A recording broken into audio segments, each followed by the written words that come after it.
die hele aarde. U mag het groot redding gebring.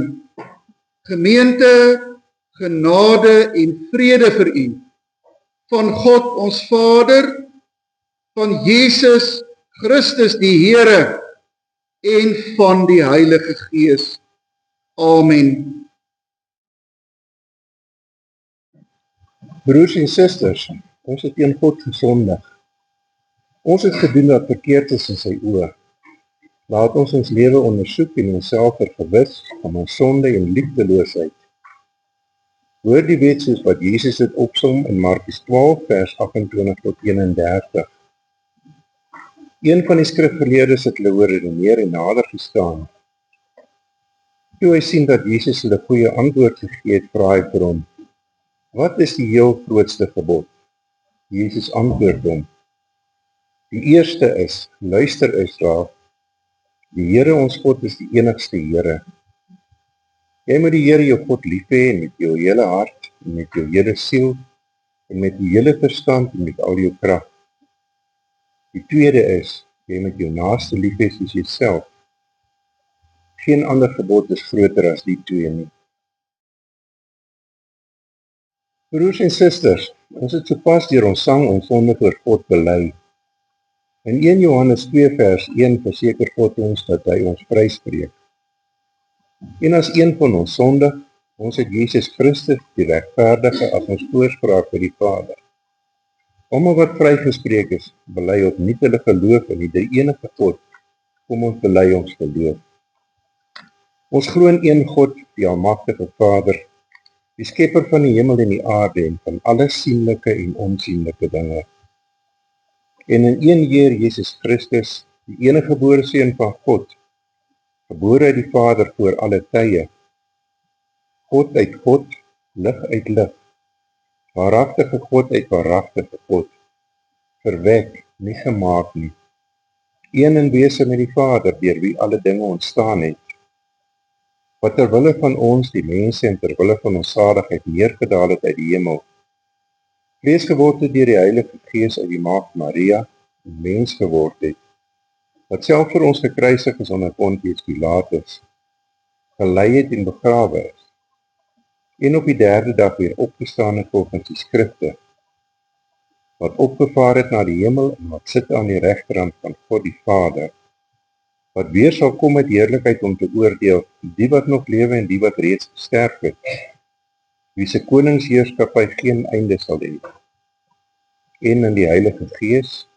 die Heer en lewendmaker, wat van die Vader en die Seun uitgaan, wat saam met die Vader en die Seun aanbid en verheerlik moet word, wat gespreek het deur die heilige profete.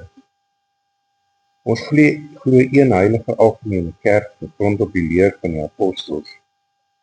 Ons bely een doop tot vergifnis van sonde. Ons verwag die opstanding van die ontslaapenes en die lewe van die toekomstige eeu. Amen. Broers en susters, voordat ons die Here se woord lees, bid ons altyd eers saam. Daar's 'n baie goeie rede voor. Wanneer 'n mens die woord van die Here oopmaak, dan onthou ons dat ons dan in die teenwoordigheid van die lewende God is, en dat die Heilige Gees, wat die enigste outeur van die skrif is, ook dan vir mense wat in opregtheid en nederigheid die woord van die Here opsoek, altyd ook die diepte daarvan sal bekend maak. So kom ons bid dan nou eers, voordat ons by die skriflesing kom. So wonderlike hemelse Vader, baie dankie Here, ons sing hierdie liedere vandag so uit ons hart uit, omdat ons U liefhet, en omdat U genade vir ons so groot is, Here, dat ons aan onsself kan dink as U kinders, tot in ewigheid. Ons dankie ook Here, dat ons weet dat, wat ook al met ons in hierdie lewe gebeur, baie van die dinge wat wonderlike dinge in ons lewe is, maar ook die hartseer, die terugslag, gaan nie buite U beheer om nie. U is ook nie afwesig, Here, wanneer ons baie keer in die lewe getoets word in ons geloof nie. Ons wil nou ook vanoggend U gemeente wees, wat kom luister na wat U Gees deur U dienskneg aan hierdie gemeente van U, wat U liefhet, wil sê. En daarom vra ons, o Here, dat U self nou ook die woord vir ons verstaanbaar sal maak, sodat dit in ons harte ingang sal vind en ons lewens, Here, altyd sal bepaal. Ons vra dit van U, in die wonderlike naam van Jesus Christus ons Here. Amen. Kom ons lees dan die Matteus evangeliese weergawe van die versoeking van Jesus in die woestyn. Dit is in Matteus 4 en ons lees die eerste perikoop saam wat uit 11 verse bestaan. Toe is Jesus deur die Gees die woestyn ingelei om deur die duiwel versoek te word. 40 dae en 40 nagte het hy niks geëet nie en naderhand het hy honger geword. Die versoeker het toe gekom en vir hom gesê, as U die Seun van God is, sê hierdie klippe moet brood word. Maar Jesus antwoord, daar staan geskrywe, 'n mens leef nie net van brood nie, maar van elke woord wat uit die mond van God kom. Daarna neem die duiwel hom na die heilige stad toe en laat hom op die hoogste punt van die tempel staan en sê vir hom, as U die Seun van God is, spring af. Daar staan mos geskrywe, hy sal sy engele oor jou opdrag gee en op hulle hande sal hulle jou dra, sodat jy nie jou voet teen 'n klip sal stamp nie. Jesus sê vir hom, daar staan ook geskrywe, jy mag die Here jou God nie op die proef stel nie. Toe neem die duiwel hom na 'n baie hoë berg toe, wys hom al die koninkryke van die wêreld met hulle pragt en sê vir hom, dit alles sal ek vir U gee as U neerval en my aanbid. Maar Jesus sê vir hom, gaan weg Satan, want daar staan geskrywe, die Here jou God moet jy aanbid en hom alleen dien. Daarna het die duiwel hom met rus gelaat en daar het engele gekom en hom versorg. Kom ons lees daardie beskrywing van Jesus se versoeking in die Matteus evangelie vanoggend as God se ewige en onfeilbare woord. Liewe broers en susters in die Here, een van die sake in die lewe waaroor ons dikwels die hoekom vraag vra, is die beproewinge van die lewe, waarvan niemand van ons in ons lewens vrygespreek is nie. Sekere situasies of gebeurlikhede maak soms net bloot vir ons glad nie sin nie. En ons is geneig om selfs baie keer in opstand te kom daarteen. Dit is ook nie altyd moontlik om antwoorde daarvoor te vind nie. Verder is dit ook so dat in konstante situasies ons baie keer beland waarin ons geloof werklik waar getoets word. En dan ook weer ander geleenthede waarin versoekinge oor ons pad kom. En sowel die Ou en Nuwe Testament is daar baie voorbeelde van mense wat doelbewus getoets word. Daar is ook baie voorbeelde waar God mense toets. 'n baie bekende voorbeeld is God toets vir Abraham met die byna onmoontlike opdrag om sy eie seun Isak te offer. Die Here toets vir koning Hizkia nadat 'n wonderwerk plaasvind en hy gesond word van 'n terminale siekte, dan staan daar dat die Here hom doelbewus van die koning onttrek het om die koning in staat te stel om sy eie hart te leer ken, bedoelende, hoe sou hy nou reageer na die wonderwerk wat die Here oor sy lewe gebring het. Maar geliefdes, God toets nie net individue nie, maar hy toets baie keer ook nasies. Baie voorbeelde daarvan in die Ou Testament met die volk Israel, byvoorbeeld, hulle trek deur die woestyn.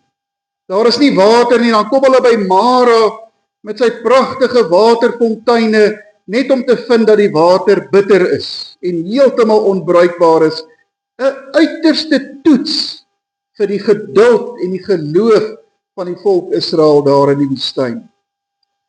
Deuteronomium 8:2 gee ook in soveel woorde vir ons die rede waarom die Here ons toets. Daar staan, hy doen dit om jou nederig te laat word, om jou op die proef te stel, sodat hy kan weet wat jy dink en of jy nog steeds sy gebooie sal gehoorsaam of nie. So ons kan dit dus heeltemal aanvaar dat God mense toets. Die Bybel getuig daarvan op baie plekke, maar die vraag is, waarom? En hoe reageer ons daarop? Die berigte in die evangelies van hoe Jesus deur die duiwel versoek is, reg aan die begin van sy openbare lewe, werp vir ons baie lig op hierdie vraag. 'n Paar aspekte van Jesus se versoeking deur Satan is vir ons belangrik om raak te sien. Die eerste is dat die Heilige Gees reg deur die hele geleentheid wat etlike weke geduur het, elke oomblik saam met Jesus was. Dis 'n baie betekenisvolle mededeling dat Jesus deur die Gees die woestyn ingelei is om versoek te word, want dit beteken hierdie versoeking van Jesus was nie 'n saak van willekeur nie. Dit was nie toevallig nie. Dis 'n vaste deel van sy aardse opdrag. Iets wat vooruit bepaal was om te gebeur en wat die wil van God die Vader was. Die vraag is waarom? Waarom was dit nodig? Volgens die Joodse denke, wat die agtergrond van baie van die boeke van die Nuwe Testament voorsien, het toetsing altyd plaasgevind om die ware aard of karakter van iemand te toon. In Jesus se geval sou sy weerstaaning van die versoeking weer eens 'n bewys van sy goddelikheid wees, dat hy die een is wat moes kom, die Messias. En aan die ander kant sou dit duidelik stel waarom hy op aarde is, om 'n lewe van totale toewyding en gehoorsaamheid aan die opdrag van die Vader te toon. 'n verdere belangrike aspek om raak te sien is die wyse waarop Jesus die aansprake en die voorstelle van die duiwel hanteer het. Deur telke male om te beroep op die skrif. Soos 'n refrein klink dit deur Jesus se antwoorde, klink dit deur sy mond, daar staan geskrywe. As seun van God was daar sekerlik baie opsies vir Jesus beskikbaar met sy bonatuurlike aard en mag, maar Jesus kies doelbewus die wapen van die skrif. Soos wat die apostel later in die Efesiërbrief sou skryf.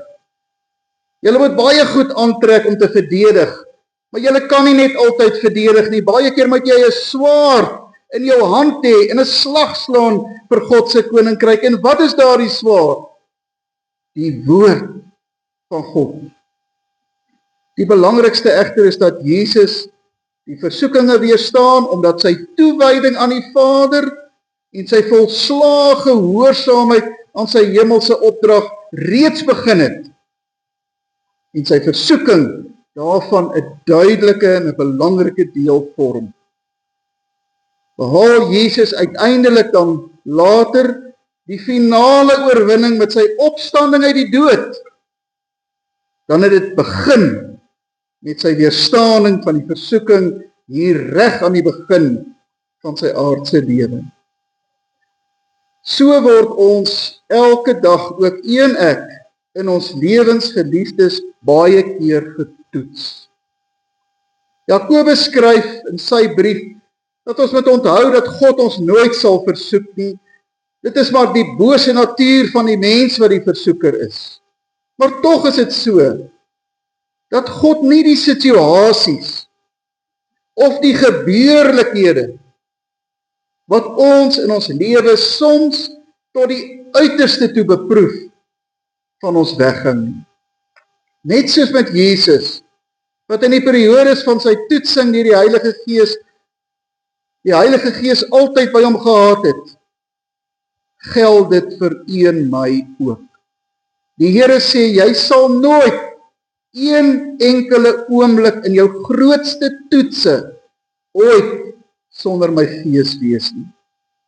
Die skrywer van die Hebreërbrief sê dit die mooiste. Hy sê, ons hoëpriester, Jesus Christus, is nie een wat geen medelee met ons beproewings het nie, want hy was self in elke opsig daaraan onderworpe. Geen een van ons sal enige toetsing ooit sonder God en die Heilige Gees deurmaak nie. Ons sal in geen omstandigheid ooit alleen wees nie. Verder moet ons uit Jesus se voorbeeld leer hoe nou ons verband met God se woord behoort te wees. Vir Jesus was dit die absolute sleutel in sy versoeking om aanhoudend terug te val op die woord van God wat hy geken het en wat hy kon gebruik het. Daarom is dit ook 'n vraag. Wat is ons kennis van God se woord? Wat is ons insig in God se woord? Wat is die tyd wat ons met God se woord in ons lewe omgaan? Die manier waarop die Here kies om u en my te lei en sy wil vir ons bekend te maak, is sy woord. Soos Jesus in sy toetsing altyd onthou het wie hy was, God se seun, met 'n hemelse opdrag, hoort ons ook gereeld te besin oor wie ons is. Ons is dalk sondaars, maar verloste sondaars, vrygekoop deur Jesus se bloed, en nie mense wat langer aan die sonde uitgelewer behoort te leef nie. Daarom kan ons ook in en deur die Here die versoekinge en die toetsing in ons lewens deurstaan. As ons so na die lewe se toetse kyk, dan sal ons stelselmatig vind hoe die hoekom vra al hoe minder begin word, wanneer ons die waarde daarvan begin insien. En dan bring ons dalk by 'n punt waar Moses was, toe hy in Psalm 90 gebid het, toets my, o God, kom deurgrond my hart, wys my of ek op die regte pad is, en lei my dan op die beproefde pad. Mag die Here ons elkeen, met dit wat ons in ons lewens van ons geliefdes, elke dag deurmaak, altyd met hierdie boodskap krag gee. Amen. Kom ons dank saam.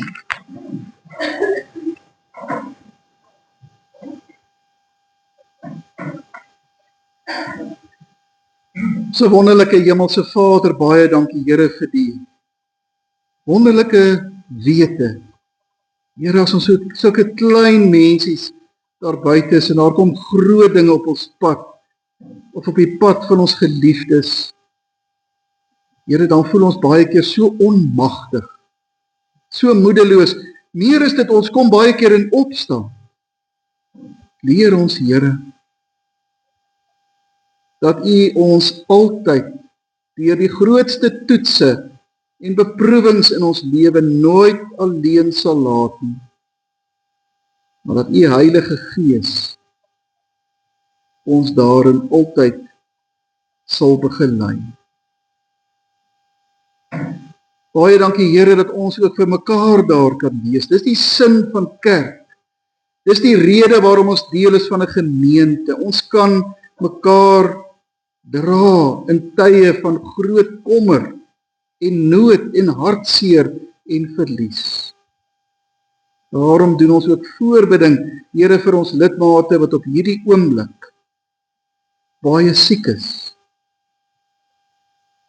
wie se lewe ingedrang is, en vir hulle mense wat langs daardie siekbedden sit, met 'n swaar hart en wat platgeslaan is. Here, U het ons lief. Tel ons dan op en dra ons, want dit het ons elke dag nodig. Hoor ons gebed, stuur U vrede in ons harte. Ons vra dit in Jesus Christus se naam.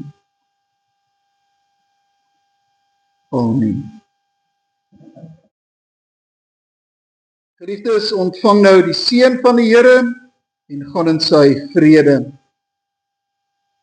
Mag die Here u gebed verhoor op die dag van nood. Mag die naam van die God van Jakob u beskerm. Mag hy u te hulp kom uit u heiligdom, u bystaan uit Sion. Amen.